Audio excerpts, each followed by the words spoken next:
इस क्लास में हम बीए थर्ड ईयर के प्रादेशिक भूगोल अर्थात जो प्रथम प्रश्न पत्र है उसका टॉपिक एशिया की कृषि से जो व्यापारिक फसलें हैं जिनमें से कुछ फसलों का हमने पहले अध्ययन कर चुके हैं और आज हम कपास के बारे में अध्ययन करेंगे।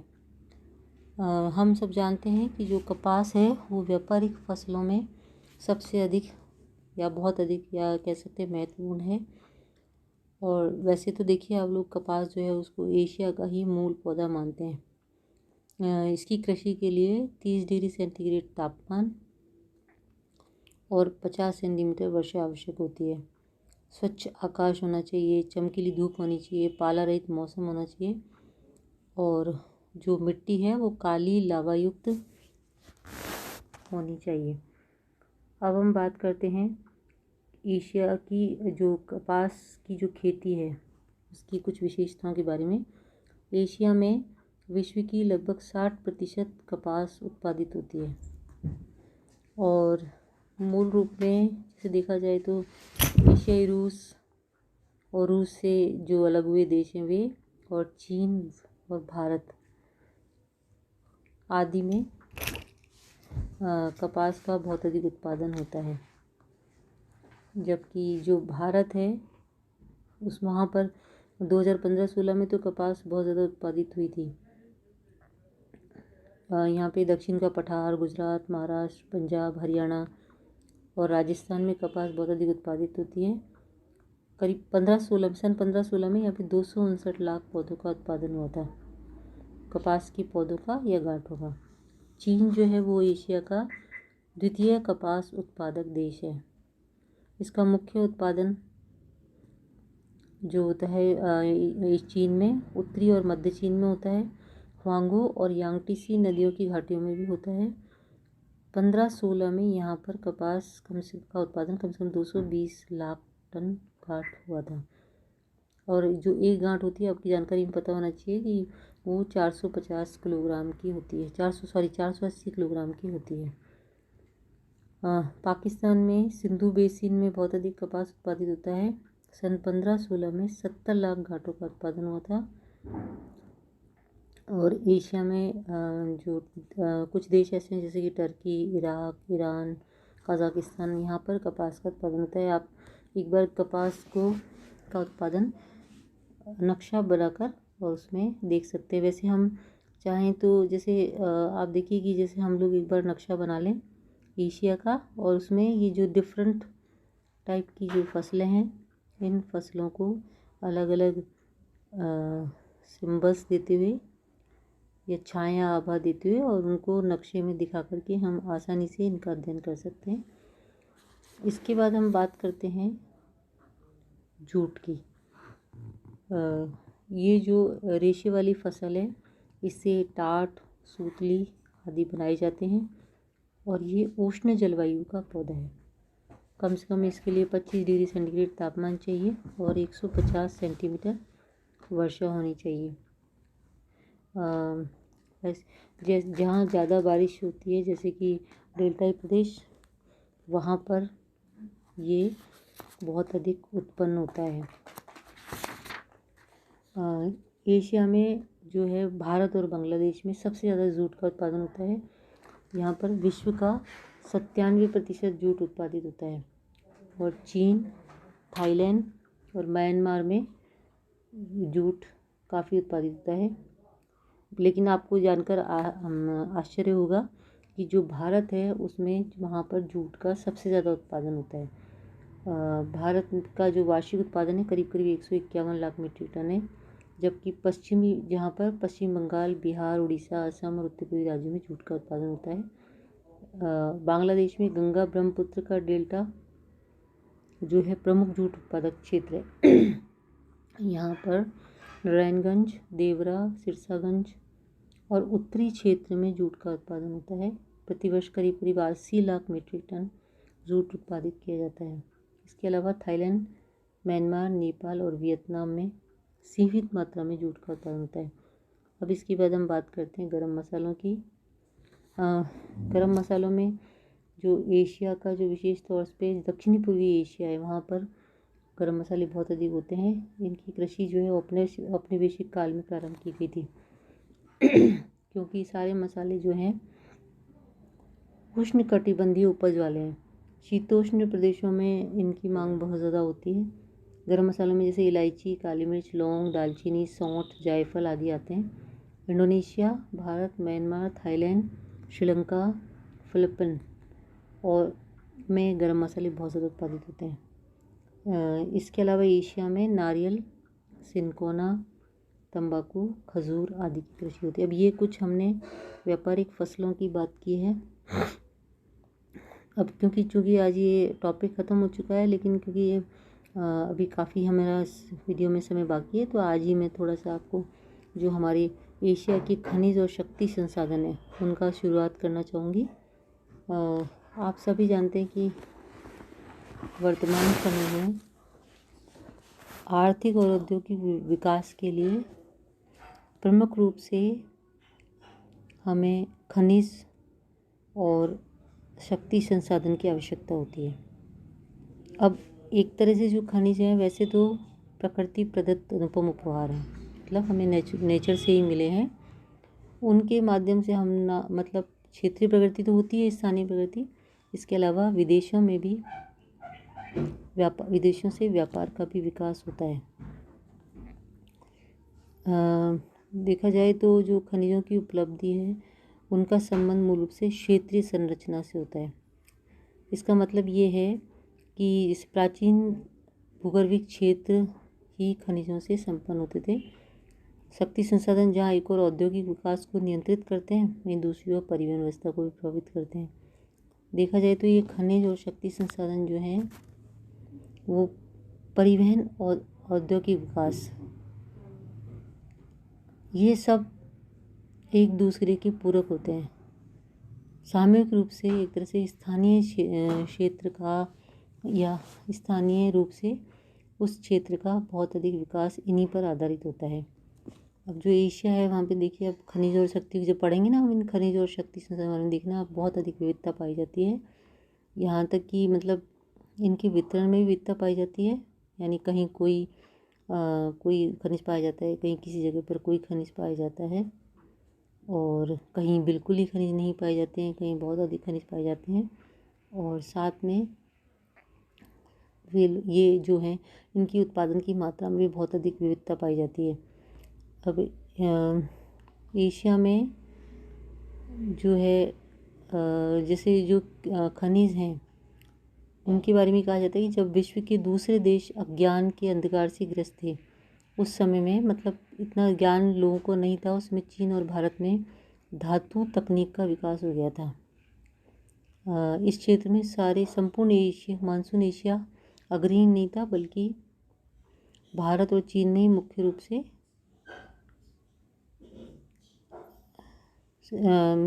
से खनिज और उसके उपयोग के संबंध में ज्ञान का विकास हुआ था। भारत में लौह खनिज और उसके उपयोग का बहुत अधिक प्रचलन था। लौह धातु के साथ साथ अन्य कई खनिजों का मिला करके उसे कठोर बनाने की प्रक्रिया प्रारंभ हो गई थी। चीन में कांसे का बहुत अधिक प्रयोग किया जाता था। आजकल तो कांसे के बर्तन बिल्कुल नहीं चलते हैं। वर्तमान युग में जो भूगर्भिक सर्वेक्षण किए गए उसमें एशिया के विभिन्न प्रदेशों में तांबा, टीन, सल्फर, पारा, सोना, हीरा, जस्ता आदि मिलते हैं।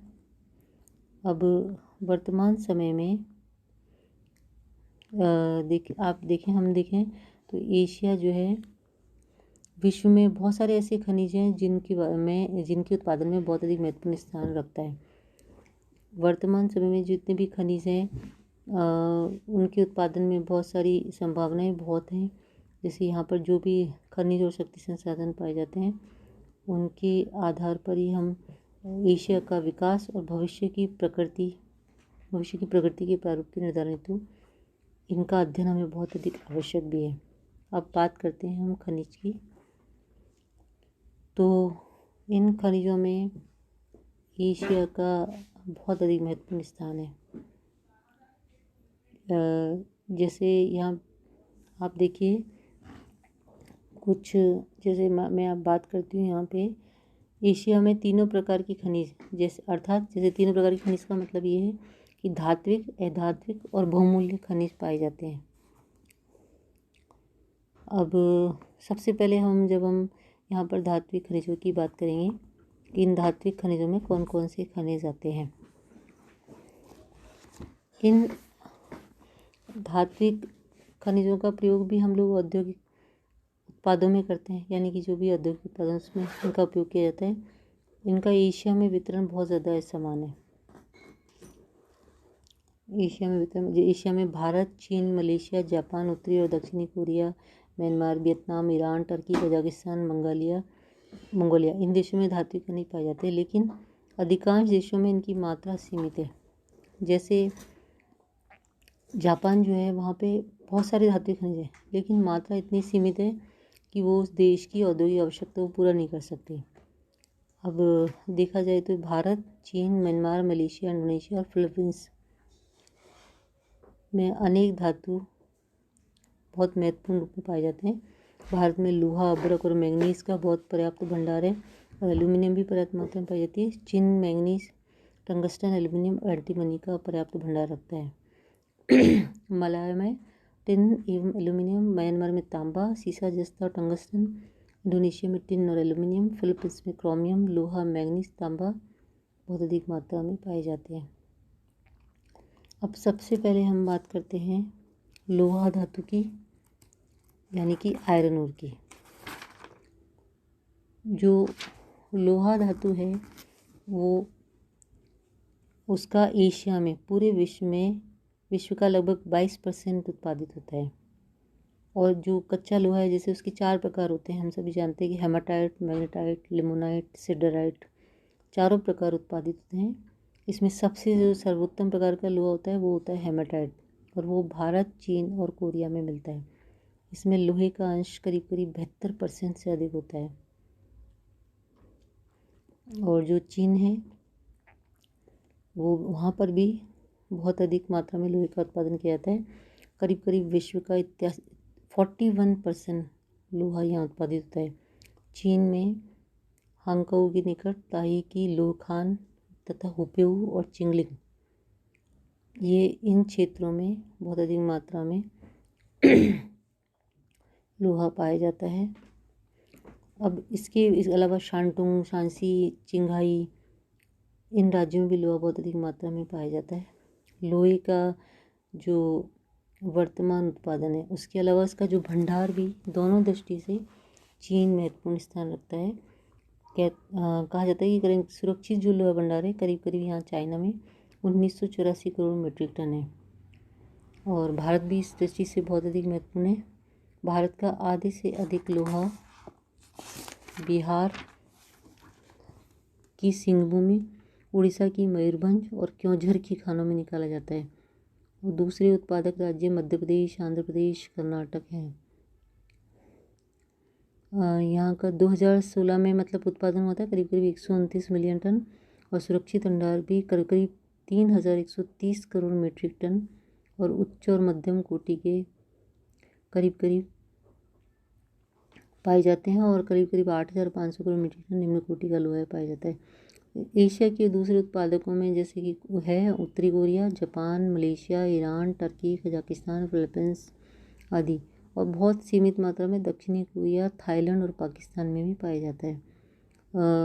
अब चूँकि देखिए किसी एक अन्य खनिज को स्टार्ट करने से पहले थोड़ा सा, जैसे टाइम भी बहुत कम है, तो हम ये बात कर लेते हैं कि इसमें हम धात्विक खनिजों में अभी तो मैंगनीज और टंगस्टन और टिन आते हैं, तो अगली क्लास में इनकी बात करेंगे। और दूसरे धात्विक खनिजों में जैसे कि तांबा, क्रोमाइट, सीसा, जस्ता, निकल, बॉक्साइट और मॉलिब्डेनम, इसकी बात करेंगे। इसके अलावा जो अधात्विक खनिज हैं उनमें आते हैं बहुमूल्य रत्न और खनिज, जैसे कि मोती, हीरे, माणिक्य, सोना, चांदी, इनकी बात करेंगे। और इसके अलावा शक्ति संसाधन जैसे कि कोयला, पेट्रोलियम, जल विद्युत, इनकी बात करेंगे तो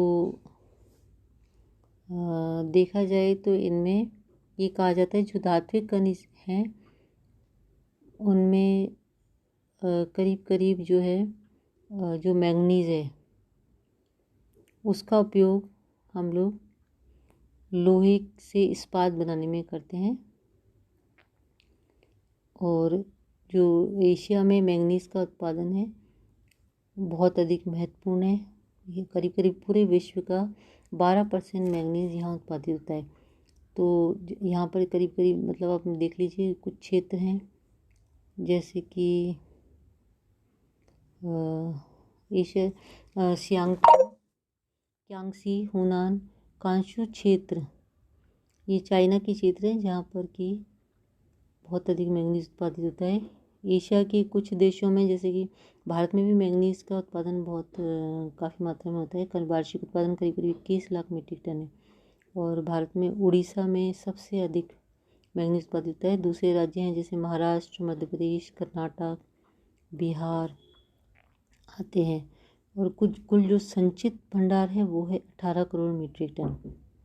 जो चाइना है वहाँ पर एशिया का काफ़ी मैंगनीज़ उत्पादित होता है जहाँ यहाँ पर मतलब प्रतिवर्ष 3 मिलियन टन मैंगनीज़ का उत्पादन होता है। अब जैसे Japan, Philippines, Malaysia, Indonesia, Myanmar, Thailand में भी मैंगनीज़ काफ़ी मात्रा में उत्पन्न होता है। अब हम बात करते हैं टंगस्टन की। तो जो टंगस्टन है इस धातु का उपयोग भी लौह धातु को कठोर इस्पात में बदलने के लिए किया जाता है। जो टंगस्टन है वो भी काफ़ी उत्पादित होता है। तो जो मतलब पूरे एशिया में विश्व का 78% टंगस्टन उत्पादित होता है। और बाकी देशों में चाइना, उत्तरी दक्षिणी Korea, Thailand, Japan, Myanmar, Malaysia और भारत आदि आते हैं। चीन जो है वो टंगस्टन उत्पादन करीब करीब विश्व का 75% करता है। उसकी मात्रा है 14,000 मीट्रिक टन। चीन जो है टंगस्टन उत्पादन में विश्व में प्रथम स्थान रखता है। और ये टंगस्टन वुल्फ्राम धातु से प्राप्त किया जाता है। वुल्फ्राम धातु से प्राप्त किया जाता है। इसके प्रमुख क्षेत्र हैं क्यांगसी, क्वांतुंग, हुनान और होपे। मलेशिया और थाईलैंड में टंगस्टन को टीन का जो उपोत्पाद यानी कि उसका सब्स्टिट्यूट के रूप में प्रयोग किया जाता है। इसके अलावा हम बात करते हैं टिन की। तो एशिया में विश्व का लगभग 70% टिन उत्पादित होता है। और चीन जो है विश्व का सबसे बड़ा टिन उत्पादित क्षेत्र है। 2016 में यहाँ पे 296,000 मीट्रिक टन टिन का उत्पादन किया गया था जो विश्व का 42% है। करीब करीब दक्षिणी यूनान, हुनान और क्वांगसी में टिन बहुत अधिक उत्पादित होता है। Indonesia, Myanmar, Vietnam, Malaysia, Thailand यहाँ पे टिन उत्पादित होता है। टिन के उत्पादन में बहुत ज़्यादा परिवर्तन होता रहता है। कभी बहुत कम हो जाता है, कभी बहुत ज़्यादा होता है। पूर्वी जो देश हैं विश्व के उनमें मलेशिया सबसे ज़्यादा उत्पादन करता है टिन का। और अब तो चीन जो है वही सबसे ज़्यादा टिन उत्पादित करता है। और इसके अलावा मलेशिया का चौथा स्थान है। अन्य धात्विक खनिजों में जब हम बात करते हैं तो उसमें जो तांबा है उसका उत्पादन जापान, चीन, कजाकिस्तान, फिलीपींस, भारत और उत्तरी कोरिया में उत्पादित होता है। जापान बहुत अधिक तांबा उत्पादित करता है। मुख्य क्षेत्र इसके उत्तरी होन्शु और शिकोकू है। इसके अलावा आप देखिए आगे क्रोमाइट है वो भारत, पाकिस्तान और वियतनाम में उत्पादित होता है। और मोलिब्डेनम केवल फिलीपींस में पाया जाता है। इसको आप अंडरलाइन कर लीजिए क्योंकि इस टाइप के जो क्वेश्चन है वो एक लाइन में आते हैं। क्योंकि मोलिब्डेनम का भंडार केवल फिलीपींस में पाया जाता है। और निकिल जो है वो म्यांमार, इंडोनेशिया और कजाकिस्तान में मिलता है। सीसा जस्ता चीन, भारत, जापान, उत्तरी दक्षिणी कोरिया, थाईलैंड, मलेशिया में होता है। और जो बॉक्साइट है वो भारत, मलेशिया, चीन, इंडोनेशिया, टर्की, सऊदी अरब और कजाकिस्तान में होता है। और एंटीमनी जो है वो चीन में सबसे अधिक प्राप्त होता है, यानी प्रथम स्थान है चीन का। थोड़ा थोड़ा जापान और थाईलैंड में होता है। तो ये हमने आज थोड़ा सा धात्विक खनिजों की बात की है। अगली क्लास में हम अधात्विक खनिजों की बात करेंगे।